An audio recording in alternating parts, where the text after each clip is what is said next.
하여 오만한 자들의 자리에 앉지 아니하고 오직 여호와의 율법을 즐거워하여 그의 율법을 주야로 묵상하는도다. 다같이 그는 시냇가에 심은 나무가 철을 따라 열매를 맺으며 그 잎사귀가 마르지 아니함 같으니 그가 하는 모든 일이 다 형통하리로다. 아멘. 한 곳 더 보겠습니다. 마태복음 7장 말씀.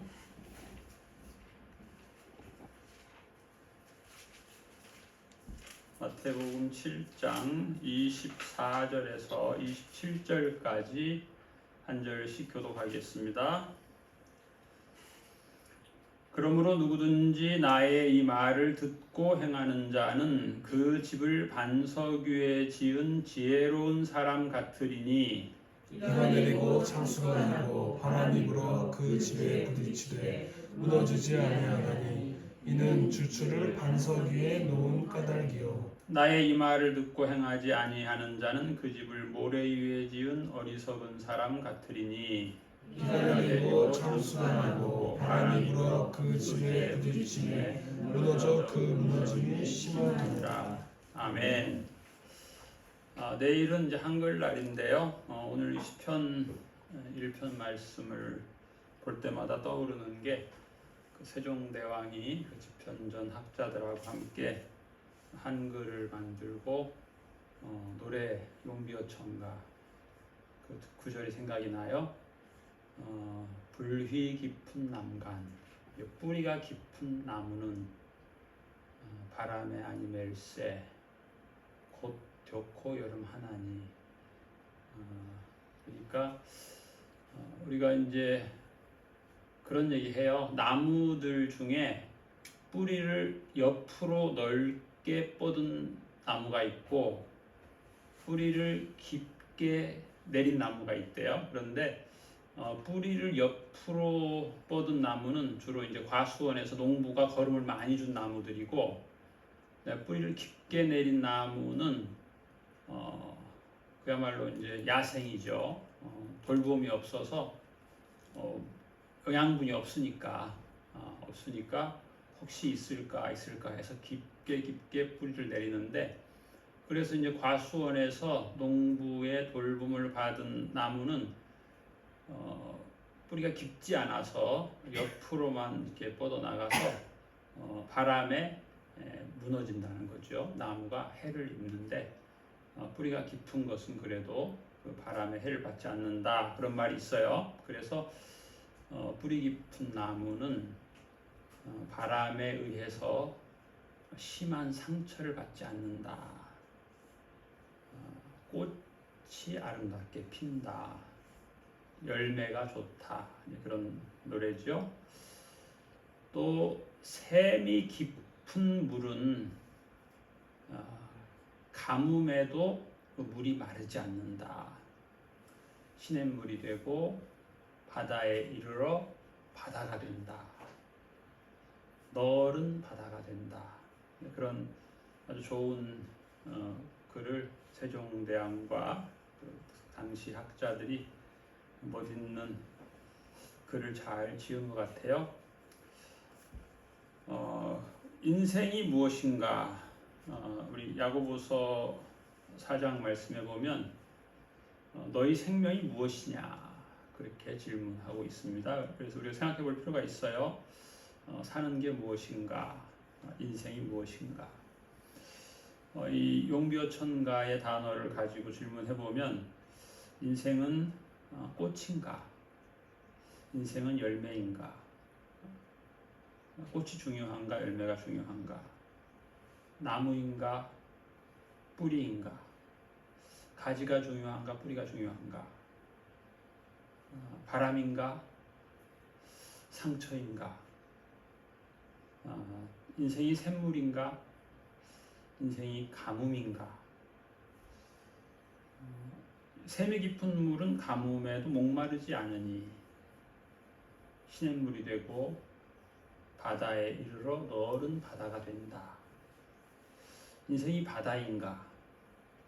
가뭄인가? 목마름인가? 시냇물인가? 이런 여러 가지 질문해 볼 수가 있는데요. 인생의 고비마다 그 답은 다양한 것 같아요. 그런가 하면 또 그 인생, 그 개인적인 인생의 정의, 인생은 무엇일까? 인생은 달콤해야 된다, 그렇게 생각하는 사람도 있어요. 그런데 유감스럽게도 요즘에 이제 아이들한테 사탕을 많이 먹이면 아이들이 면역이 약해져서 병원 신세를 많이 진다 그래요. 심지어는 이제 그 산모가 힘드니까 사탕을 많이 먹어가지고 제가 최근에 만난 분은 아이를 출생을 했는데 이제 산후조리원에서 한 3주 가까이 있었나 봐요. 황달이 심해가지고 병원에 한번 갔었는데 그 산후조리원에서 아이들은 다 황달 걸린다. 3주가 되면 나아진다 했는데 이제 일주일 지나고 병원 갔더니 괜찮다고 그랬대요. 근데 3주가 지났는데도 계속 너무 노래가지고 병원에 갔더니 그 대학병원에서 수치가 너무 안 좋다고 큰 데로 가라고 그래서 또 큰 데로 또 갔는데도 수치가 너무 안 좋다고 서울대병원에 갔더니 그 의사가 물어보더래요. 산모가 직장이 어디냐고. 산모는 그 요양병원 노인이 600명이 누워있는 요양병원에서 근무하는 분인데 아이가 거대 바이러스가 그 소변에서 검출이 됐는데 이제 그 의사가 이제 짐작을 한 거죠. 엄마가 취약한 환경에서 오랜 시간 근무했을 거다. 그런데 엄마는 그래도 성인이니까 그냥 감기 걸리고 극복하고 그런데 이제 그게 태중에서 아이가 그 영향을 받았다는 거예요. 그래서 일반적으로 그 신생아가 그렇게 거대 바이러스에 걸리는 확률이 적은데 만약에 걸리게 되면 그 거대 바이러스가 눈을 공격한대요. 제가 아는 분도 거대 바이러스가 눈을 공격해가지고 결국엔 실명도 하고 돌아가셨는데 위험한 거죠. 주로 눈과 뇌와 간을 공격하는데 이 아이는 다행히 간을 공격해서 실명하지 않고 잘 치료를 받는다고 그래서 그 아이가 생후 21일부터 계속 꾸준히 우루사 가루를 계속 먹고 있대요. 그래서 이제 그 환경 문제, 달콤한 것이 좋다고 달콤한 것을 먹으면 그게 이제 염증을 만들어낸다고 그래요. 염증을 만들어내고 그 염증이 이제 계속 면역 기능을 떨어뜨리고 또 장에도 안 좋고 그런 여러 가지가 있다고 하는데 그래서 뭐 인생 뭐 있냐 단 거 먹고 살아야지 뭐 그렇게 말도 하는데 꼭 그렇지만 않다는 거예요. 그런데 또 쓴 것을 먹으면 그렇게 몸이 좋다 그래요. 뭐 쑥이라던가 뭐 그런 거 있잖아요. 쓴 것을 먹으면 면역 기능이 좋아지고 또 생각이 밝아진대요. 긍정적인 생각이 자꾸 된다는 거예요. 단 걸 많이 먹으면 이 부정적인 생각이 발전한대요. 그래서 이게 먹는 거 하나만으로도 우리가 달달한 것을 좋아하긴 하는데 이게 또 위험하다는 거죠. 인생도 너무 그렇게 햇빛만 찬란하게 떠올랐으면 좋겠다. 구름 끼지 않았으면 좋겠다. 그런 생각도 있는데 그렇게 되면은 그 토양이 사막화가 된다고 해요. 그래서 구름도 끼고 비도 내리고 해도 뜨고 이렇게 이 순환 주기가 필요하다는 것입니다. 그럼 성경은 인생을 무엇이라고 하는가? 성경에 보면은 또 그런 말도 있죠. 바람에 나는 겨. 바람에 나는 겨. 또 그런 표현도 있고 또 너희 생명이 무엇이냐? 너희는 잠깐 보이다가 없어지는 안개니라 또 그랬어요. 어떻게 보면 인생이 길다면 긴데 성경은 왜 이렇게 인생을 이렇게 약하게 표현을 할까? 안개. 안개는 아침에 잠깐 피었다가 태양이 떠오르면 사라지는 거잖아요. 어떻게 보면 이제 사람의 인생의 연약함에 대해서 또 혹은 짧음에 대해서 이것이 또 천국의 영원함에 대해서도 생각을 할 필요가 있다, 이런 의미인 것 같아요. 다윗은 시편에서 그런 고백을 많이 했어요. 내 영혼아 어찌하여 낭망하느냐, 나의 영혼아 잠잠히 하나님만 바라라. 그래서 우리 시편을 보면 다윗이 믿음의 고백을 한 절수도 있지만 오히려 더 많은 부분이 뭐냐면은 시편 42편 5절에도 보면 내 영혼아 내가 어찌하여 낙심하며 어찌하여 내 속에서 불안해하냐. 이 다윗의 마음에는 낙심, 낭망, 불안 이런 것들이 계속 있었던 거예요.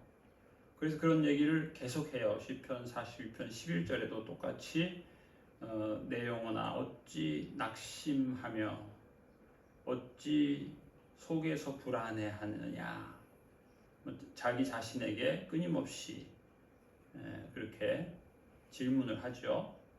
시편 43편 5절에도 똑같은 기도를 하죠. 내 영혼아 내가 어찌하여 낙심하며 어찌하여 내 속에서 불안해하는가 하면서 그가 또 스스로 하나님이 주신 답을 얘기하죠.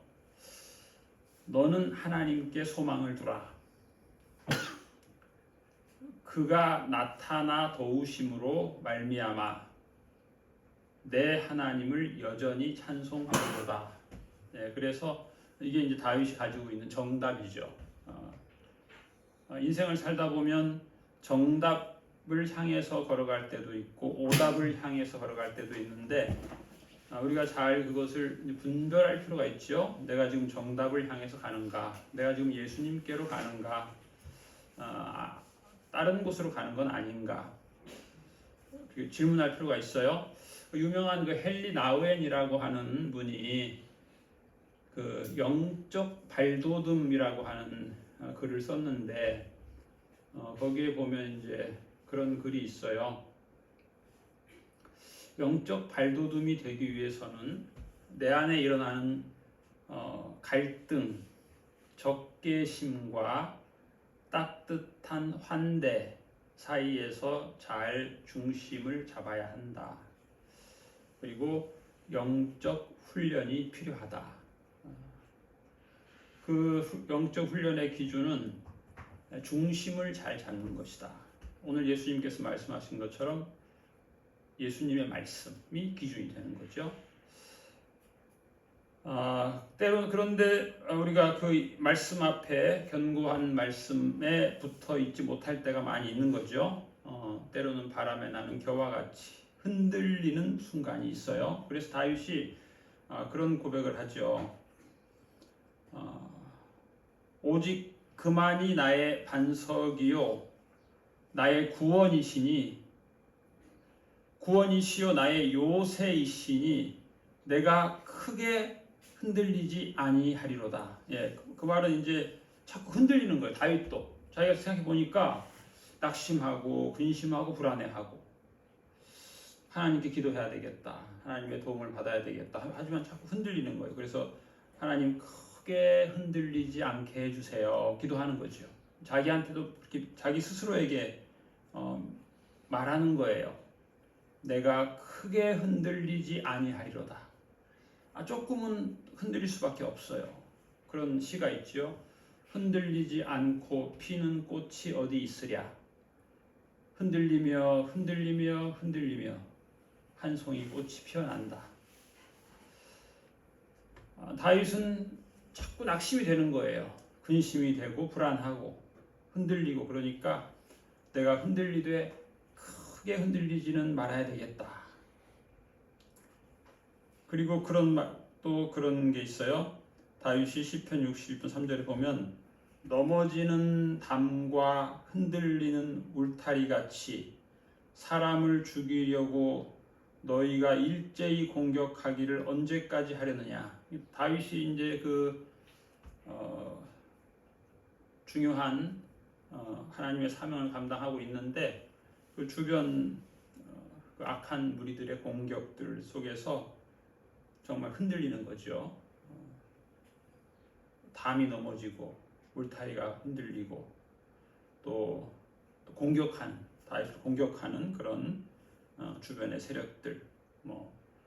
젊었을 때는 사울 왕이 특공대를 3,000명을 보내가지고 자꾸 단창을 막 던지고 그랬잖아요. 사울 왕이 참 어려움을 많이 겪었죠. 그러면서 다윗이 무슨 고백하냐면 시편 62편 5절에 보면 나의 영혼아 잠잠히 하나님만 바라라. 무릇 나의 소망이 그에로부터 나오는도다. 오직 그만이 나의 반석이시요 나의 구원이시요 나의 요새이시니 내가 흔들리지 아니하리로다. 처음에는 크게 흔들리지 아니하리로다. 흔들릴 수밖에 없다 였는데 장차 이제는 흔들리지 아니하리로다. 내가 요동치 아니하리로다. 우리가 살다 보면 그 다윗처럼 낙심의 순간, 불안의 순간, 낭망하는 순간이 있을 수 있는데 그런 가운데 우리의 삶의 환경 터전이 흔들리죠. 그러면 믿음도 흔들리고 감정도 흔들리고 너무 많이 흔들리면 이제 멀미가 나요. 멀미. 저도 이번에 그야말로 초등학교 1학년 때 해본 멀미를 이번 추석 때 해봤는데 너무 흔들린 멀미 나요. 근데 가볍게 했지만 너무 심하게 하면 토하는 사람도 있잖아요. 적당히 흔들리고 중심을 잡아야 되죠. 적당히 흔들리고 우리가 중심을 잘 잡아야 됩니다. 영적 발돋움. 그게 이제 그거죠. 좌로나 우로나 치우치지 말아야 되는 거예요. 환경에 따라 흔들리는데 환경에 따라 너무 흔들리지 말아야 돼요. 그래서 이 헨리 나우에는 우리가 나의 생각이 나의 감정이 성령님 안에 있느냐 이걸 질문하라는 거예요. 지금 현재 나의 결정, 나의 감정이 을 성령님이 기뻐하실까? 자문자답할 필요가 있다. 중심은 기준은 성경 말씀이죠. 하나님의 말씀, 예수님의 말씀이에요. 그래서 어떤 면에서는 우리가 짧은 인생을 산다. 우리는 영원한 천국에 가야 된다. 이렇게 생각하면 우리가 인생의 어려움, 흔들림, 불안, 낙심을 극복할 수도 있는 것이죠. 또 하나님의 도우심을 기도하라 그랬습니다. 하나님의 도우심을 기도하라. 이 중요한 것이죠. 하나님의 도우심을 기도해야 될 때이다. 결론을 그렇게 맺을 필요가 있다는 것이죠. 또 이제 그런 말이 있어요. 전쟁이 나면 사람들은 평화 시절에 대해서 감사하게 된다. 근데 전쟁이 없을 때는 평화의 시절에 감사하기보다는 또 뭔가 또 불만족한 게 또 있죠. 신명기 32장 11절에 보면 하나님은 마치 독수리가 자기의 보금자리를 어지럽게 하며 자기의 새끼 위에 너풀거리며 그의 날개를 펴서 새끼를 받으며 그의 날개 위에 그것을 엎는 것 같이 하나님의 백성을 훈련한다 되어 있어요. 독수리처럼 훈련하시는 하나님이죠. 이사야 40장 31절에 보면 오직 여호와를 앙망하는 자는 새 힘을 얻으리니 독수리가 날개치며 올라감 같을 것이라 그랬어요. 그래서 하나님은 우리가 독수리처럼 되기를 원하시는 거예요. 제가 며칠 전에 그 동물의 왕국을 봤는데 그 아주 건장한 그 우랑우탕 원숭이 가 있는데 그게 다 서열이 있더라고. 서열을 유지하려면 용감해야 돼요. 그래가지고 참 신기하더라고. 나무 가지 꼭대기에 올라가서 나무가 좀 가지가 튼튼한 건가 봐요. 그 독수리들이 이 새끼 원숭이를 먹는 걸 좋아하더라고요. 그걸 이제 쫓아내는 거예요. 쫓아내는데 독수리도 참 신기한 게 이 원숭이가 막 하면서 쫓아낼 때는 도망가요. 독수리가 한 2마리가 있다 도망가는데 나중에 독수리가 떼를 지어 오더라고요. 떼를 지어 오고 이 원숭이가 마침 맛있는 걸 많이 먹었어요. 그 굶뜬 것을 독수리가 눈치채고 4마리 독수리가 동시에 원숭이를 공격하니까 바로 그냥 눈에서 피가 쭉쭉 흐르더라고요. 그러니까 이 독수리가 강력한 독수리, 훈련된 독수리는 자기 등치보다 훨씬 큰 우랑우탕도 대적해서 공격하더라고요. 우리 중요한 것은 하나님은 우리가 독수리처럼 오직 여호와를 앙망하는 자는 새 힘을 얻으리니 독수리가 날개치며 올라가 맡을 것이다. 그래서 이 독수리가 대단하다고 합니다. 독수리는 굉장히 빠르게 비행하는데 자기 힘만으로 비행하지 않고 이 기류, 온기류와 난기류를 다 이용한대요. 그래서 수직 상승도 하고 수직 하강도 하고 2km에서 상공 2km에서 그 수직 하강을 해서 이 뿅아리나 토끼를 낚아채가지고 올라간다는 거예요. 하여튼 독수리의 생태라고 하는 게 아주 신비하고 강력한데 하나님 우리가 그런 독수리, 훈련된 독수리가 되기를 원하시는 거죠. 독수리는 멀리 본답니다. 멀리. 우리는 때로 근시안이잖아요. 근시안. 짧게 1년, 2년만 생각하기도 하고 그러는데 우리가 좀 더 멀리 독수리처럼 멀리 바라보는. 그래서 항상 우리는 예수님을 봐야 되겠죠. 집중을 예수님께 해야 되고 예수님 말씀에 집중해야 되는데 그러므로 누구든지 나의 이 말을 듣고 행하는 자는 그 집을 반석 위에 지은 지혜로운 사람 같으리니. 중요한 거예요. 예수님 말씀을 듣는 것이 중요하고 그 말씀대로 행하는 것이 중요해요. 이것이 영적 발돋움이에요. 영적 진보예요.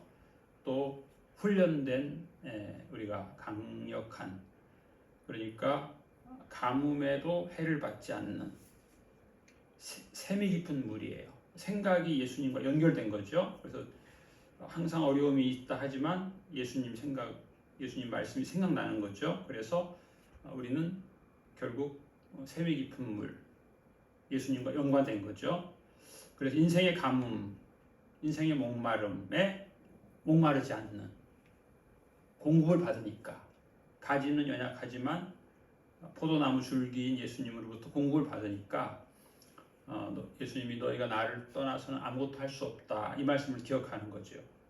예수님 말씀을 듣고 그대로 우리가 살아가는 그것이 참된 인생이라는 것이죠. 그 집을 반석 위에 지은 지혜로운 사람 같으리니. 예수님은 또 오늘 너희 생명이 무엇이냐? 집을 짓는 자예요. 집을 짓는 자. 그리고 집을 짓되 어리석은 자가 아니고 지혜로운 자. 그래서 우리가 예수님을 믿는다는 것은, 예수님을 따른다는 것은 예수님이 주신 그 정답을 따라가는 것이죠. 예수님이 주신 그 정답의 길을 걷는 거예요. 천국을 향해 걷는 거예요. 비가 내리고 창수가 나고 바람이 불어 그 집에 부딪히되 무너지지 아니하나니. 자칫 잘못하면 뿌리 깊지 않는 나무는 바람에 부러지고 무너지지만 이 예수님의 말씀대로 사는 자는 무너지지 않는 것이죠. 우리가 무너지지 않습니다. 예수님이 보호하시니까. 예수님이 보호하시는 거예요. 물론 독수리가 자기 새끼를 때로는 보금자리를 어지럽게 해요. 언제는 푹신하게 해주다가 또 때가 되면 훈련해야 되니까 어지럽히기도 하고 새끼 위에 너풀거려서 이 환경을 안 좋게도 하시는 거예요. 그러나 그게 훈련이에요. 그 다음에 떨어뜨리기도 해요. 떨어뜨릴 때 참 그 아이가 힘들어해요. 나 살려라 힘들어해요. 그런데 때가 되면 받아주시는 거예요. 훈련이에요. 하나님은 우리를 독수리처럼 되기를 원하시는 거예요. 인생은 그래서 훈련이에요. 하나님의 훈련. 독수리처럼 훈련하시는 하나님.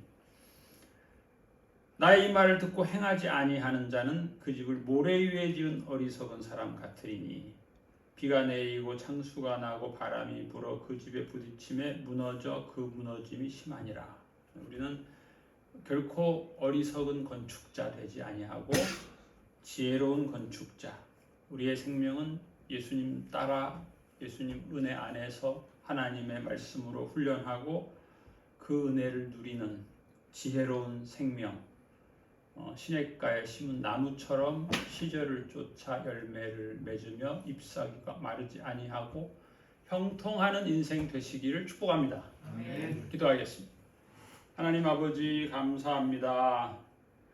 우리 인생에 비바람이 몰아치기도 하고 환경이 어려워지기도 하고 또 가뭄의 때도 있지만 깊은 샘이 되신 예수님의 은혜로 말미암아 우리가 주님 말씀처럼 포도나무이신 예수님께 붙어있는 가지가 된다면은 때를 따라 열매를 맺고 잎사귀가 마르지 아니하고 그 행사가 다 형통할 줄로 믿습니다.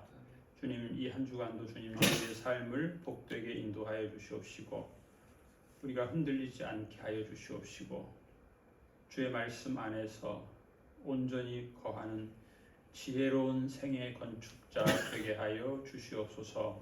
우리를 이렇게 복되게 인도하실 주님을 찬양하오며 감사드리며 예수님 이름으로 기도하옵나이다. 아멘.